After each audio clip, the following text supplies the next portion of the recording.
এখন চলুন আমরা কর্মকারক কিভাবে চিহ্নিত করব। প্রতিযোগিতামূলক পরীক্ষায় যদি আমরা কর্মকারক চিহ্নিত করতে চাই তাহলে আমাদের থেকে জাস্ট একটি টেকনিক আমরা ফলো করলে আমরা উত্তর দিতে পারবো। যেমন কী দ্বারা প্রশ্ন করে যে উত্তর পাওয়া যায় তাই কর্মকারক।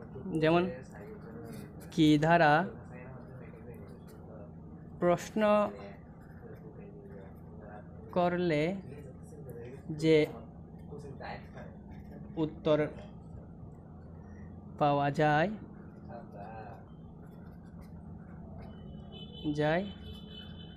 তাই কর্মকারক। আমরা উদাহরণ হিসেবে যদি দিতে চাই তাহলে উদাহরণ হিসেবে আমরা একটি উদাহরণ দিই, আপনারা বুঝতে পারবেন। নাহিদ বই পড়ে। নাহিদ বই পড়ে।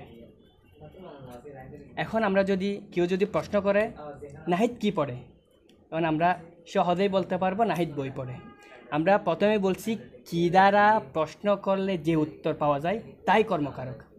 এখানে অন্য কোনো কিছু দেখার আমাদের প্রয়োজন নাই, জাস্ট কী দ্বারা প্রশ্ন করলে আমরা যে উত্তর পাবো সেটাই কর্মকারক।